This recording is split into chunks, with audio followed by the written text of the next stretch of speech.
Hey, welcome to Impact Moments powered by 90. Today we're talking with Jared Stein. Jared is the COO and Integrator at Strategy Financial Group, a wealth management firm helping retirees protect their families and their legacy. But before that, he had an incredible and diverse career. He ran 5 CrossFit gyms in New York. He worked at the NBA, taught spin classes at Flywheel, and ran operations at a wellness resort. So he's seen businesses from every different angle. Jared shares how he rolled EOS out beyond the leadership team. So he went to every department and every person in the company, and what happened the first time that a team that was nervous about this new system gave the meeting a 10 out of 10 and how it really made it all worth it. He gets really vulnerable about core values and how he went from thinking they were psychobabble and BS into seeing how they really completely changed how teams operate and how they make decisions. And he tells a story about his biggest mistake, a $1 million gym deal with a friend that went sideways because he skipped the things on the paperwork. So tough one, lessons worth hearing. Let's get into it.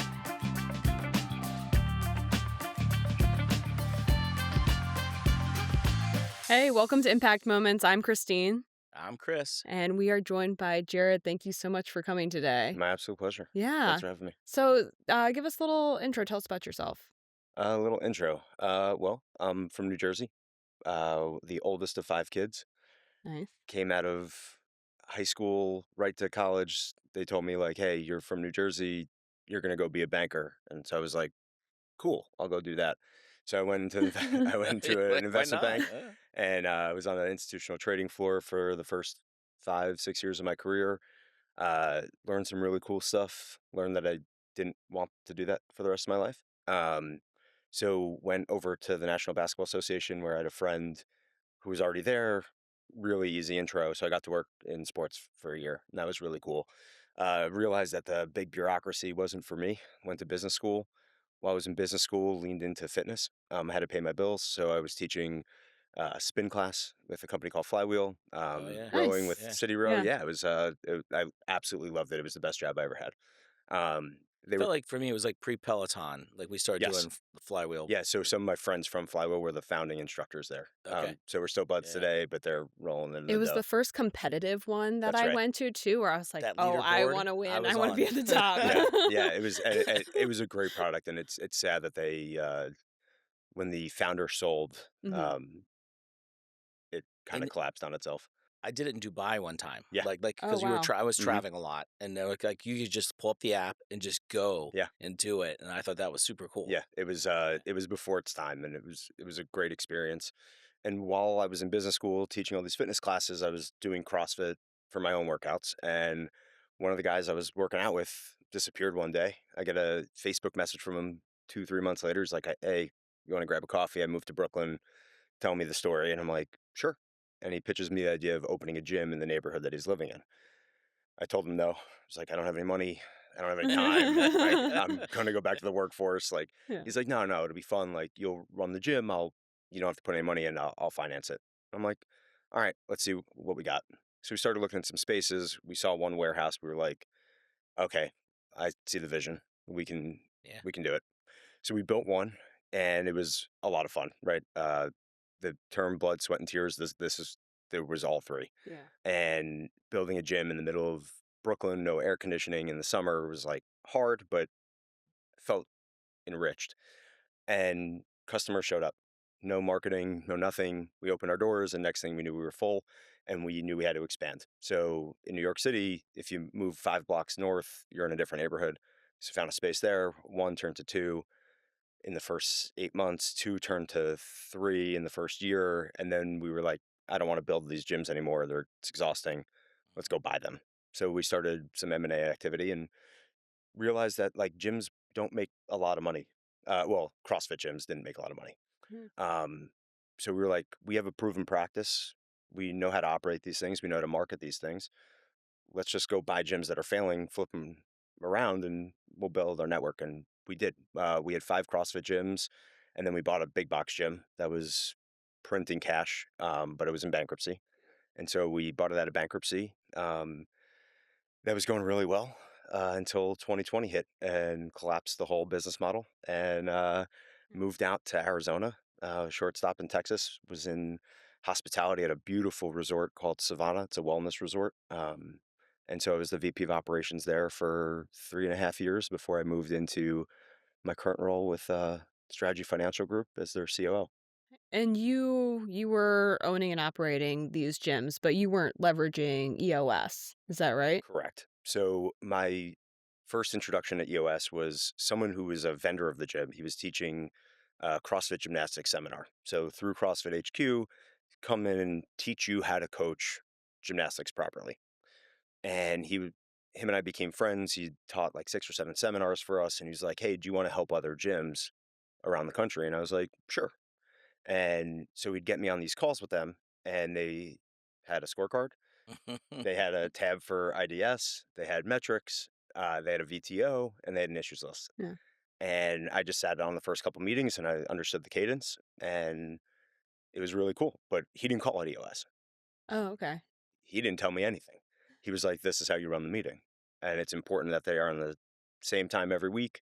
We don't miss weeks, we don't reschedule. The scorecard has to be filled out, Yeah. and you have to hold the owner that you're helping accountable.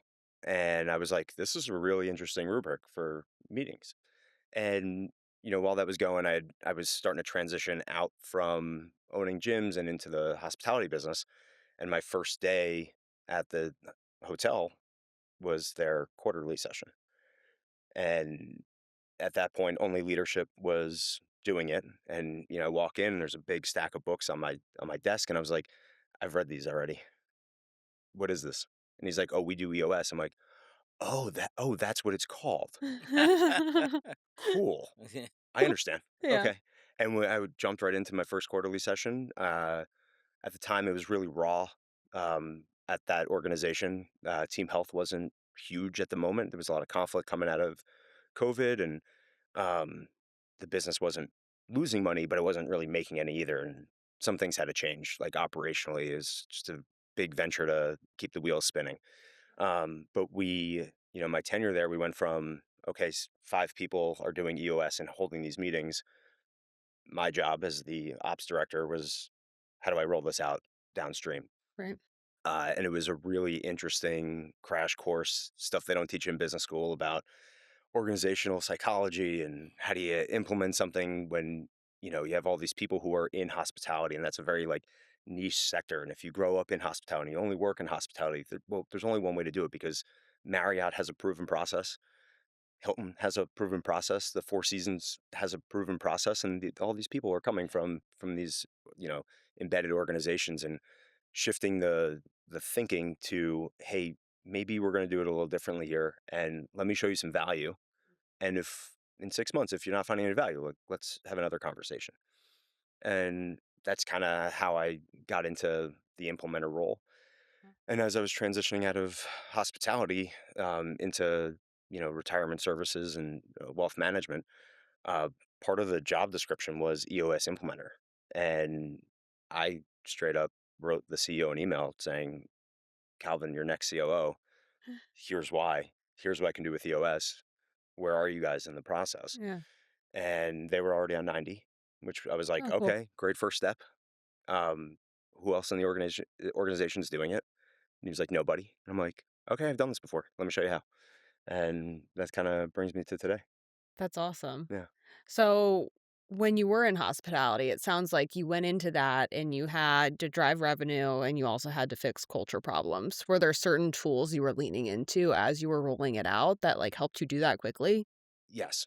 In short, I leaned heavily on EOS because of the backbone and core values that, EOS makes sure you understand your core values kind of at every step, right? When we look at the VTO, uh, when we run our meetings, when we talk about the lens in which we view the business, it's always through the core values of the business. And so Savannah's core values were super strong, and there's some that I still hold to today. I believe in it. Not only do I believe in the product, but their values are like my values, and I really leaned Yeah. into them. Yeah. And if you would have asked me 10 years ago, what do you think about core values? I was like, that is psychobabble bullshit. I don't Right. want to. Don't talk to me about that. Just do your job. And then I saw how impactful they were, kind of on the broad scale. And one of the core values at Savannah was team and guest member experience first. And so we would put all of our conversations through that lens. and reiterate our core values. And we're like, okay, well, does it impact the guest experience or team member experience? And two, does it elevate it? And if it doesn't check either of those boxes, like we're not talking about it today. And so those were the tools in which I really had to pull from, because hospitality folks really do care about the guest experience. So I was like, okay, well, let's put it through that lens and we'll have a conversation and I'll just do the EOS template until you get comfortable with it. One of my favorite stories is around core values. Core values are to be aligned to, not necessarily yours, right? So maybe the founder started the company, right? But we're aligning to those core values in those moments. And I have two daughters. They're 21 and 18 now. But we did core values as a family exercise, which is pretty cool. Like, and we believe that you activate, culture through two things. It's the rituals, the things that you do, and the artifacts you create. So if you actually are at our house, you will see our core values are in the workout room, right? I Like love next that. to the treadmill, right? And what was cool though was we were, be bold, be brave, love, give, and have fun. And then my daughter was probably 13, and she like at at the table at night, I would say, "Tell me how you like live these core values today." This is terrible to be my kid, I always but say, man, your poor kids. well, there's therapy coming for them all.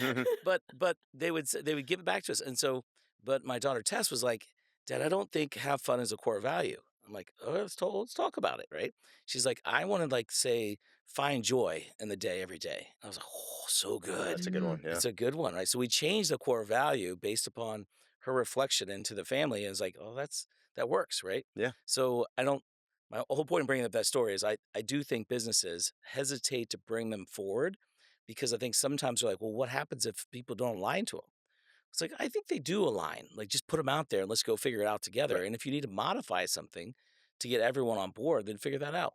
Yeah. And to further that point, now that we've rolled them out at my current organization at Strategy, we're doing quarterly conversations and scoring people through the people analyzer Yeah. and seeing how they match up. And it turns out like, I'm blessed to be at an organization that has really strong team health. I mean, like 10 out of 10 alignment on core values. It's just really strong. And so when people are, going through the exercise, they're all pluses and then they have reasons to back them up. And I'm like, yes, this is working.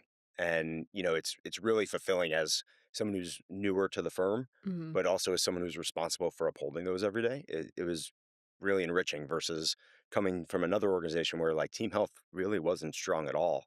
And you have to check your teammates being like, hey, is this aligned with what we're thinking? And if not, like, what's going on? Well, give a quick recap for anybody that doesn't know what the people analyzer is, what that is. Yeah, so we're gonna have core values, right? I don't know if you have five, you have We have some 5. Yeah. number, right?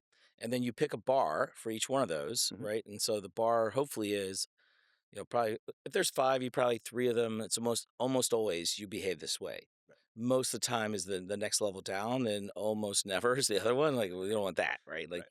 so, but you pick that, and then you give the reframe to the person based upon the behavior of that probably last quarter. Yep. And so you'll do that in core values. And then it's get it, want it, and capacity to do it. And the one thing that I've seen over time, I think Christine, you've maybe seen this too, is people inherently get most of the time, like the job that we're asking them to do. Mhm. The want it part is tough. Yeah, it's a fun toggle. Yeah. It is because sometimes as you're building a company, you don't really want the seat that you're in. Right. And you look at them and you're like, do you want it? And they're like, well, I'll do it for you.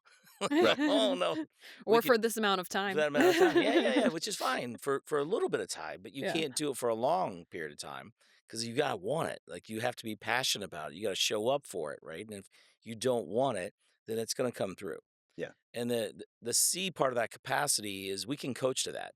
We can help you with skills, but you just really need to have the want it. Yeah. So tell us a little bit about your current organization strategy.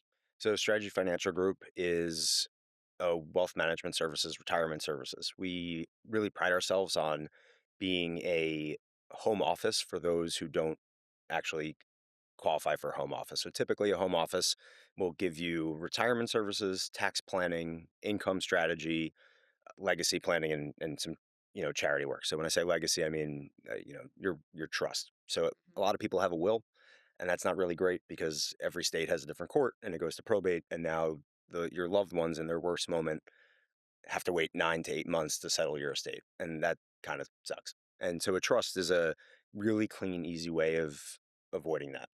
And then, the charitable donations, there's a lot of people who want to leave a legacy, whether it's Mhm. building a wing on the end of a school or giving to PETA or name the charity, people have feelings about that.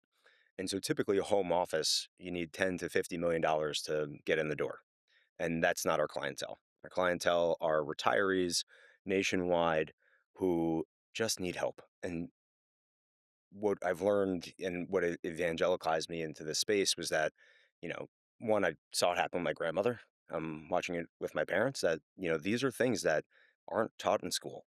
They're not talked about on a regular basis. We hear a lot of chatter about Social Security this, Medicaid that, but there are other ways to protect yourself and your family and your spouse and or your legacy without one, breaking the bank, two, paying egregious fees, and three, not having to go to multiple different places. And so we brought it in house. Our founder's been doing it for 24 years. He was evangelicalized when it happened to his dad, and everyone's got a really personal story and a personal why to it. And one, we want to help families, and it feels good to do that, right? Yeah. Obviously, we do it for a fee. But, when you're watching, Bob and Mrs. Smith, leave the office with a smile on their face, feeling good, feeling protected, feeling safe, it's really enriching. And we've been doing it in the Valley. We're just starting to expand nationally. I'm happy to say that my parents are like the first out-of-staters that are coming over. And um, just before this recording, I called her and she was like, I just had the meeting. It went so great. I feel so good. All the words that told me that she feels safe in case anything happens to my dad. And I was like, yeah, this is why we're in the business. And so you joined today. We asked you to bring an impact moment. Yeah. And so what was the story that you were hoping to tell?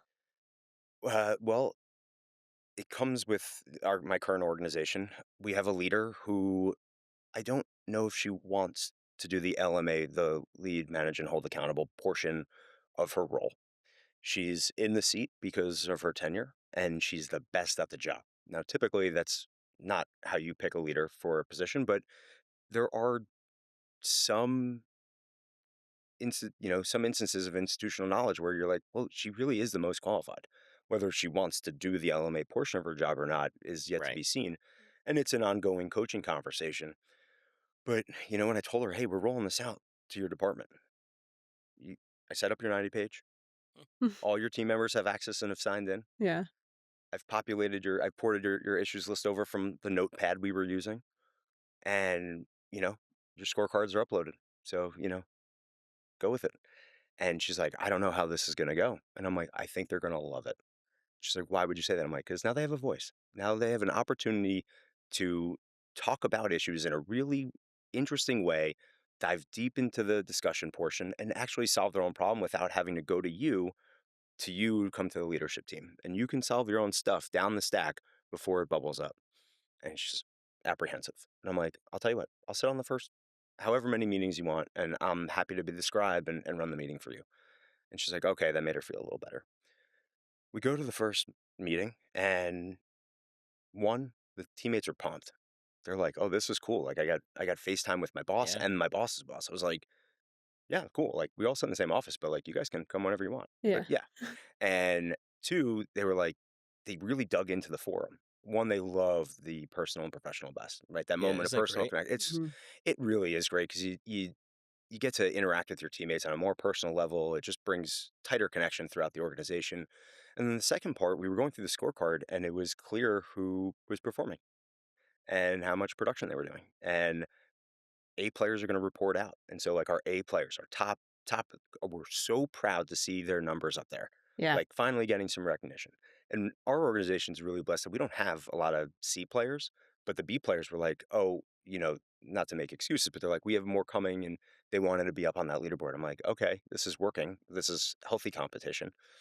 And then the meeting went, we went through our issues list. They don't have rocks yet, but we go through the issues list, and the conversation was riveting. I was learning things about their like day-to-day blocking and tackling that I didn't know about, that maybe the manager did, but she wasn't sharing. And the meeting concludes, everyone gives it a 10, and just smiles across the board. And, I hung back with this leader and I said, well, how'd it go? She goes, I can't believe that went so well. And I was like, I can. Yeah. I was like, I've been doing this a long time. Like, people really want to be seen, heard. They want to report out. You have a great team. Like, give them a platform to like really shout it out. This is what the scorecard's for. And, she felt much better. It looked like, weight had been lifted off her shoulders. And now I don't have to sit in that meeting anymore. I still do because I want to hear what's going on, but I pop in as a guest. I don't feel like I need to hold her hand. And, while she is still developing other aspects of the LMA, but that meeting's going so great. She's so much more in tune. And when she comes to the leadership meeting, she has the answers already because they already talked about it the day before. And so for me, that was super impactful to see like one of the more important departments in our org really clicking, loving it, wanting it, and then they get it. And I'm going to plug 90 here for a minute, right? You can have the system email you after every department meeting. Oh, I do. Yeah. Yeah. And it's I love it. great. Like you can see because you're not rating the meeting, they're rating the meeting. Correct. And if they're like averaging a 9 and all of a sudden they have a bad week and it's a 7, you can decide and how to engage in that, right? Right. And like Right. just dip in. Yeah. You don't have to be at every meeting Correct. because we can't. Like it's Right. just life is hard that way, Yeah. right? But you can see it, and I still do this. I'll pick up the phone, I'll call, and I'll be like, hey, that looks like that was a hard meeting. Let's talk about it. Yeah. Like how did we get to a 7? Right. Like that sounds like we're not, we weren't winning today. And then they share and they start to unpack it. And you're like, okay, I'll come next week and let's figure out how we can be better at this because we're not a team that does a 7. Yeah. It's one of my favorite features, and it's one of my boss's favorite features. So as the visionary, he doesn't want to be in the weeds at all. No. He's very much like textbook visionary. He comes into my office on Monday morning. He's got 1,000 ideas. He throws them on my whiteboard. He's like, "Okay, you go figure it out now," and goes and does whatever he's got to do. But I set him up to receive those emails because he's been in the business for 24 years. There's nothing this man doesn't know about the world we live in. He is truly an expert, and he'll see something on some meeting and he'll pick up the phone. He's like, "You need to dig in on this." And I was like, "You got it." Yeah. And now I'm learning because he has the visibility when he wants it. He doesn't have to micromanage. And I'm learning because he's picking things up and being like, "Hey, this is a real thing. You have to go dig in a little bit." Well, the visibility and giving everyone a voice is such a huge aspect 'cause I think a lot of people stop with the leadership team and they don't think to go down. So your expertise in seeing the value of how when every department leader is engaged with their department and what can happen through that Yeah. is really Because exciting. that's where the power comes from. It's not the leadership team. Yes, we should all do that. But once you get everyone working in the system together, that's when it really starts to have momentum. And we share, I don't know if a lot of firms do this, but our we have a production goal, right? And the whole firm needs to be marching to the beat of that drum. And we share that metric throughout the organizations on everyone's scorecard. There's no hiding from it because I know by Friday if we are winning or losing in the week. And I know how that affects our year, Yeah. how that's going to affect, our future months. And I want them to know too.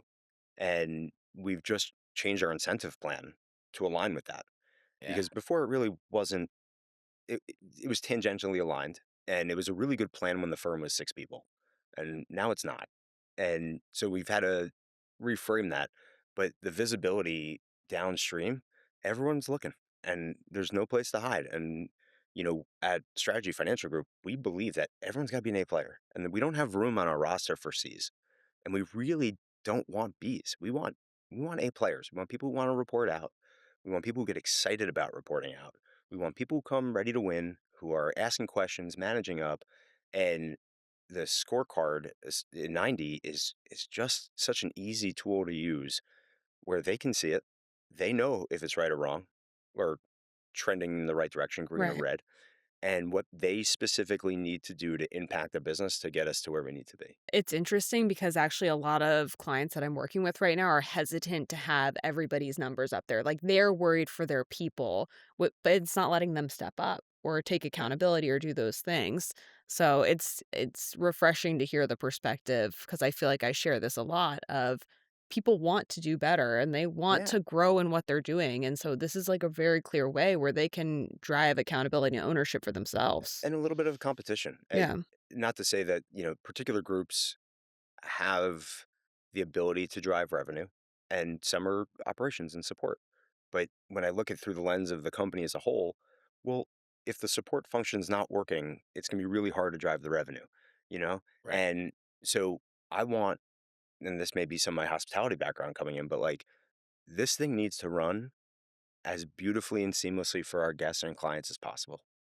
And everyone's got a part in that magic, whether it's our marketing department setting up seminars, whether it's our operations team picking up the phone to call a retiree about a cash withdrawal, whether it's our sales team treating every meeting as if it was the last one they were ever going to do, right? And at Strategy, we have a big wide range of clients. We have clients who come with us, $150,000 in retirement savings at 65 years old. They need help. And then we have people who come in with $10 million who are going to be okay, but they don't know the tax implication, and they need help too. And we strive to treat all of them anywhere in between the same, and give them that same gold or white glove experience. And everyone on the organization's got to be aligned with that. And that's why we want to go full kimono with our numbers, because they have to see it so they understand their impact to the business. It's one of those moments where when I've been coaching clients and I'm like, you have to win the week to win the month, to win the quarter, to win the year. And they'll have that moment. They're like, "Oh, you're saying we have to win the week to win the month?" I'm like, "Yes." Right. And how do you know if you're winning or not? Right, to your point of like, it's on the scorecard team. Yeah. Just look at that, and if it's not winning, then fix it. And what's great about EOS and scorecards in 90 is it's not a reporting function. It's a leading indicator of the function. And I think that often, like when we start to talk to teams, and they're like, "Oh no, we have data." And you look at it, you're like, yeah, but that's all lagging. It's like you're driving your car and I'm looking through the rear view mirror versus looking through the windshield. Correct. That's not how we drive cars. We got to look through, and that's the leading indicators that we're chasing. And as soon as they can see that, then it just changes. Yeah, it's been super powerful for our team. And we do look at both backward looking data and forward looking data, but much more so on the forward looking stuff Yeah. because, well, what's done's done, right? And we can learn from either we won the week or we lost last week. We can learn from that. But what are we doing now to impact this week, next month, next quarter? And well, we know what the result is. We know where we got to go. So what are we doing, to drive that? Yeah. And on average, there's probably 5 to 15 numbers on a scorecard, and 2 to 3 of those are lagging indicators. Hmm. Like cash is always on there for some reason. Like people are, and I get it, right? There's like that's not a leading indicator; that's lagging. But the CEO founder will probably feel better if they understand where their cash is at. So it's like, all right, keep there. Yeah, Be, we be good. don't keep cash on the scorecard, but we do report cash Yeah. on a weekly basis. Yeah, but we're in a look. I won't shy away from it. We're a successful practice. We are not. We're in an expansion phase. So our cash troubles are, well, are we going to expand the business or are we going to write a check to the IRS? Right. And my visionary is hyper growth mode. He's got a BHAG out there where we do. And I know where it is. I know how to get there. But Can you share what it is? Your yeah, tenure? Is your yeah, 10-year yeah. target? 10-year target to have $1 billion under management. There you go. And we're marching that way, and we're growing quick. 26% the last 4 years of growth. So we are, every couple of years doubling the business from where it was, and it's really exciting to be a part of that. And because we're good at what we do, I would say we're the best at what we do. We're able to say, okay, well, if we service X amount of families, we can expect X amount result, and we want to get there. And our product offering doesn't necessarily lean to the BHAG. It gives us a portion of it, but because we're in financial services, not every product is going to get us to the BHAG. But we have to service everybody in their unique situation because some products aren't suitable for everybody, and so we just need to expand our market reach. And so that's when it comes back to cash, it's like, well, all right, how are we going to deploy that to help more families? And those are the conversations. They're fun Yeah. conversations to have. Yeah, Yeah. Well, and earlier we were talking about the wealth transfer that's happening right now and yeah. how everything is going on. And so you guys are almost trying to keep up with that demand with people really thinking about exit planning right now. We are. And I saw an article from CNBC the other week. Was it $14 trillion Yeah, I was in gonna asset say. transfer? And it's anywhere from people's 401ks and IRAs and, qualified money, non-qualified money that are saved in the bank to physical businesses that, you own a dry cleaner and your kid doesn't want it. What do you do? And well, we can help you with that because quite frankly, that's a scary situation, right? If you ran a dry cleaner for 50 years, you're probably the guy I need to talk to get the stain out of my shirt.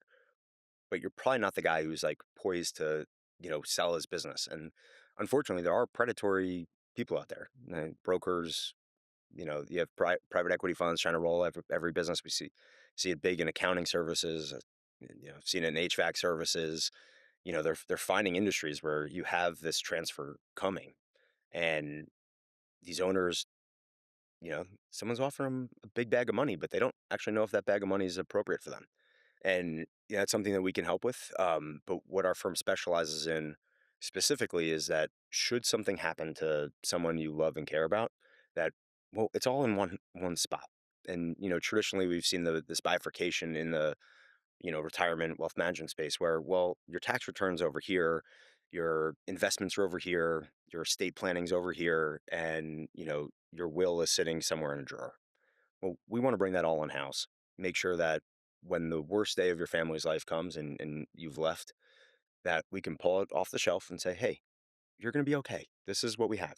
This is what's going on. Here's what your father or mother planned. How would you like to move forward? And, that those are conversations that are starting to rapidly approach. So I coached an IT managed service company, and they just recently sold to private equity. And when they came in, the private equity was just blown away.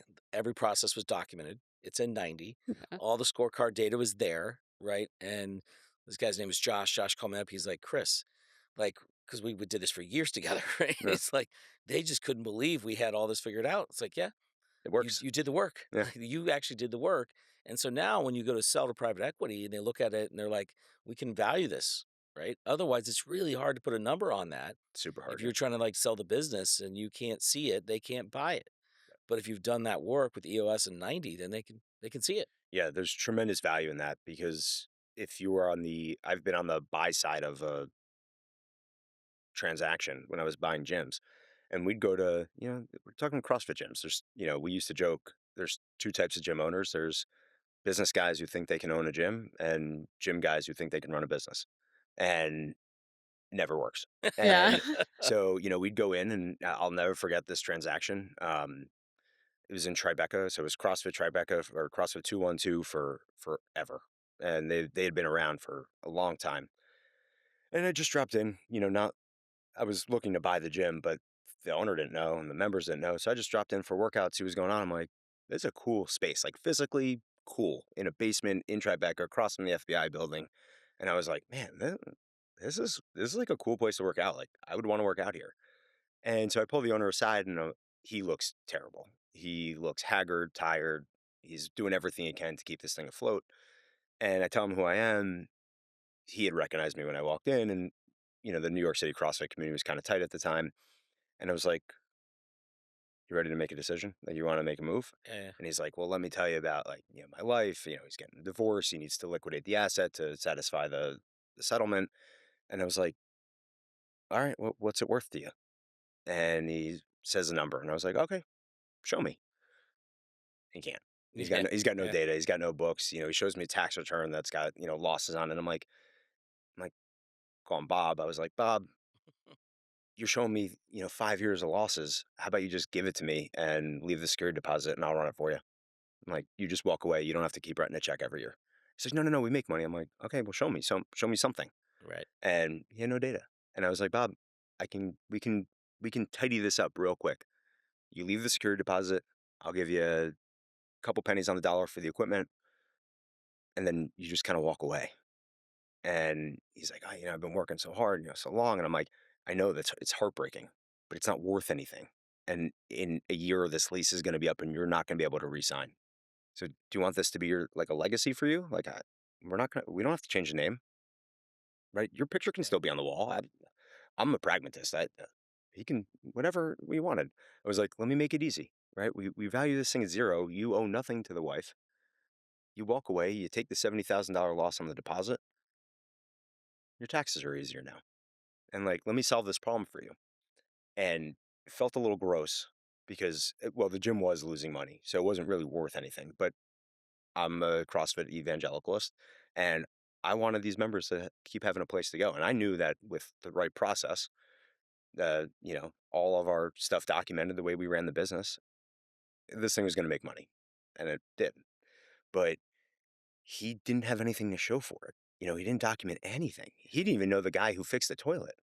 And I was like, all right, like, well, all right, we'll plug and play our process in and see how it goes. But yeah, it was kind of sad that, he worked so long, but nothing, he had no numbers. He barely had a tax return. It's really such a shame. So don't do that. Yeah, don't do that. Yeah.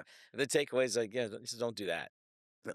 I'm sure it's hard to like think to get ahead because you're just like scrambling and trying to keep up, and then all of a sudden it's like you're too late. And so you coming in at that moment, it's like he didn't have time to He even didn't. pull his head up and look at things. He didn't. And I would always say, because I was very blessed to live with my great grandmother she lived with us when I was a kid. We had her until I was 12 or 13. And she used to always tell me, like, don't put off to tomorrow what you can do today. And, she grew up on a farm in North Jersey. Like, she was a tough woman. Right? Nothing got by this lady. Yeah. And like, she was like, if there's work to do, just do it now. Don't put it off. You'll feel better. And that's kind of how I approach business. It's kind of how I approach my life. And, things like that, having the business intelligence lined up, the processes built, because eventually you're going to need it. And, tie it back to 90, but like, it's kind of it's a really easy solution that just houses all of it, right? It makes it real easy to, you have all the data for all the time in the world, and everything's super organized. And once you build it, it's pretty easy to maintain. It's why we love the software. It's why it's super important to the organization. But for me as the integrator, my title is COO, but my seat is the integrator, is like, okay, well, one day Calvin, our visionary, is going to want to exit. Well, it's my job to bulletproof him to make sure he has the best possible That's right. valuation. And, I take that role very seriously. And I was like, okay, well, all of our stuff's going in here. So by the time he's ready in 10, 15 years, we can open up, flip the hood, and he's going to, take his bag. It's awesome. Yeah. So I'm curious to hear, you've shared a lot about what you've built, the pain that you've gone through, blood, sweat, and tears. I want to hear about your biggest fuck up. What happened? Oh, well, I got a long list, but the biggest one was the big box gym we bought out of bankruptcy. So my business partner and I have been running 5 CrossFit gyms. We are doing well. We're making money. We see this gym is up for sale in bankruptcy. A buddy of mine who I knew in the fitness space was like this gym broker, banker. So like, he'd sometimes finance a deal. He'd sometimes put the sellers together. Calls me up. He's like, yo, this is in your backyard. This is a slam dunk. Put your brand on it. Put your touch on it. Put your process in. Yeah. Big box gyms, like the sector is called low price, high value. So your Crunch Fitnesses, Retro Fitness, Planet Fitness, EOS they're exploding because, it's $25 a month. You can fit, a million people in there. Half of those members don't show up and the overhead's low. So I looked at the model and I was like, yeah, it's in the best part of Brooklyn, like the nicest part of Williamsburg. I was like, yeah. And it was $1 million to get it out of bankruptcy. I didn't have $1 million. My business partner didn't have $1 million. We had to go out and find $1 million. So I called the guy that I'd done a couple deals with before, and he was like, yeah, great. He lived like 2 blocks away, and we were friends, like actual friends. I worked with his wife at Flywheel. That's how we became friends. And I genuinely like love this guy. Like, I watched his kid a few times while they were like on a date night. Yeah. And so we were real friends. So he puts together the $1 million. Comes time to close the deal, we don't have like a really firm operating agreement in place.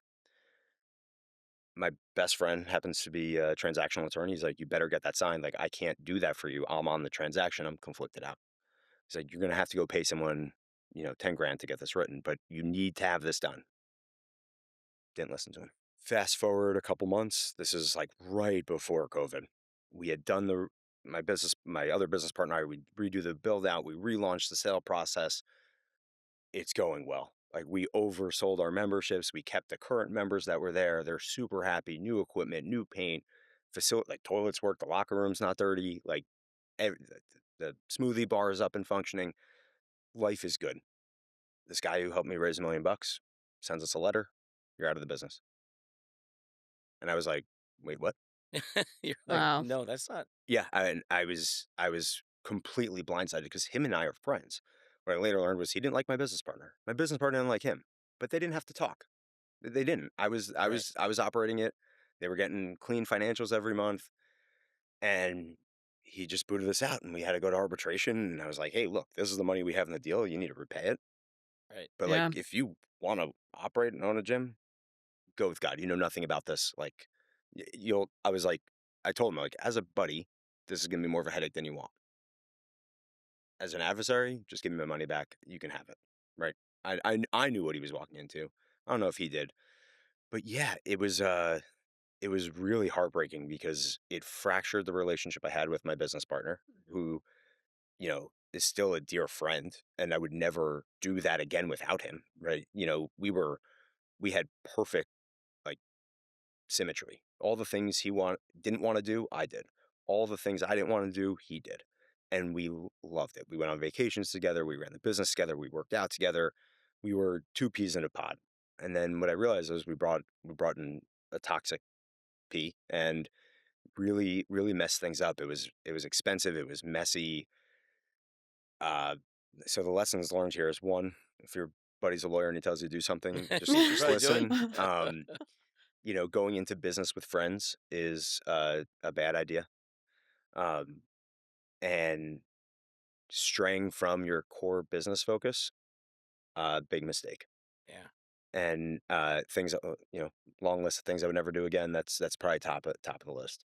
With hindsight being 2020, is there something you feel like you would go back and do differently rather than just not doing it all? Like, is there things? Yeah, I would have leveraged the business. I wouldn't have taken equity out Mm. on the $1 million. I'd gone to a bank and just borrowed it and been like, hey, the model works. Like we have other assets that we can collateralize.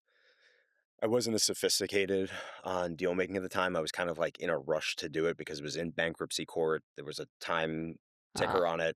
I didn't want to get outbid. I was so nervous about getting outbid, and I realized there was no other bid. I showed up to bankruptcy court and like Nobody's there. no one's there. Yeah. It's just you. And yeah, it's just me. And we had this massive fight with the landlord. It's 35,000 square feet in Brooklyn, and it's not a small space.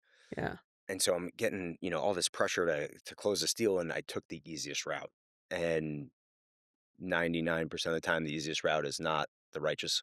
And Yeah. lesson learned. So yeah, I would have to redo that. I would have kept me and my business partner. That would have been it. I would have gone to the bank. I would have gotten creative with the financing terms. I would have done the deal because I believe in the business. The model works, and I would not have engaged a friend. Now we're not friends, and that sucks. Like the gym, those come and go. Like Yeah. money, you can always make more.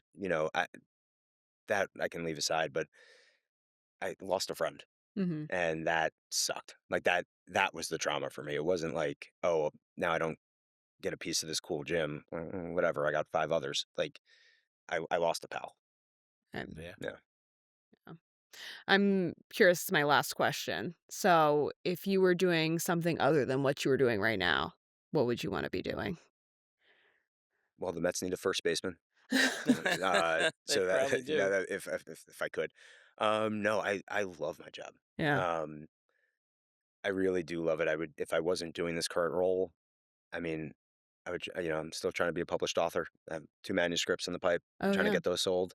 But if someone would pay me to do that, that'd be cool. Mhm. But that's not realistic. I think it's good enough. No, but I really love the business where I'm in. I love the families that we serve. I'm meant to do this. That's awesome. Yeah, it really speaks to like my why. And if I wasn't doing it with this firm, I'd certainly be doing it with another. Yeah, it's cool you brought up core values earlier too, because even a few weeks ago, we had a webinar that was talking about like that overlap of personal and business core values, and I can feel that coming from you too. Yeah, it's important that it aligns with me. I've worked in places like the bank or the NBA where like values like just not aligned. Like they want to do something and I, you know, do I get it? Yeah. Do I want it? I don't know.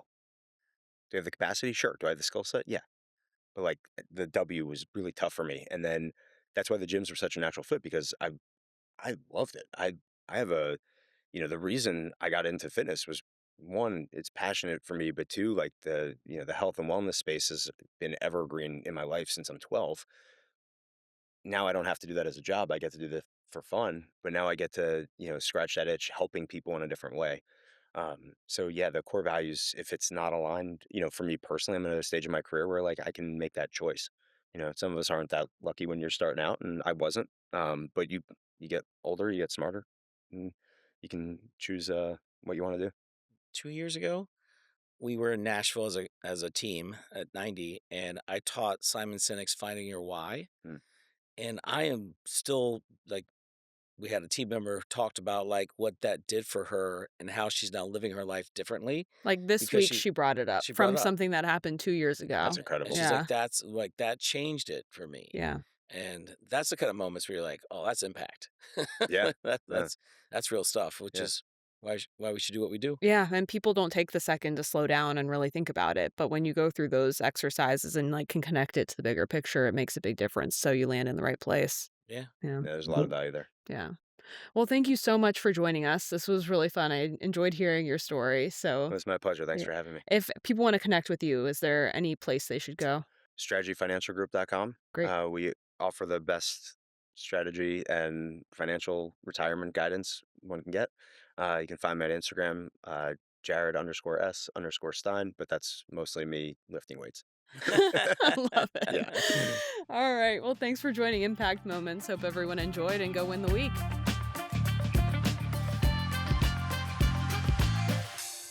And that was Jared Stein. What a great conversation, and taking the turn into exit planning and what that really means was fascinating. What really stuck with me was how he thinks about his role as an integrator through that lens, and how his job isn't just running the business today, but it's making it bulletproof so that when the visionary is ready to exit in 10 or 15 years, everything is there and ready. If you want to connect with Jared, you can find his firm at strategyfinancialgroup.com. And if you got something out of this episode, make sure you like and subscribe so you don't miss the next one. And of course, as always, share it with someone on your team that needs to hear it. Go win the week, and we'll see you next time.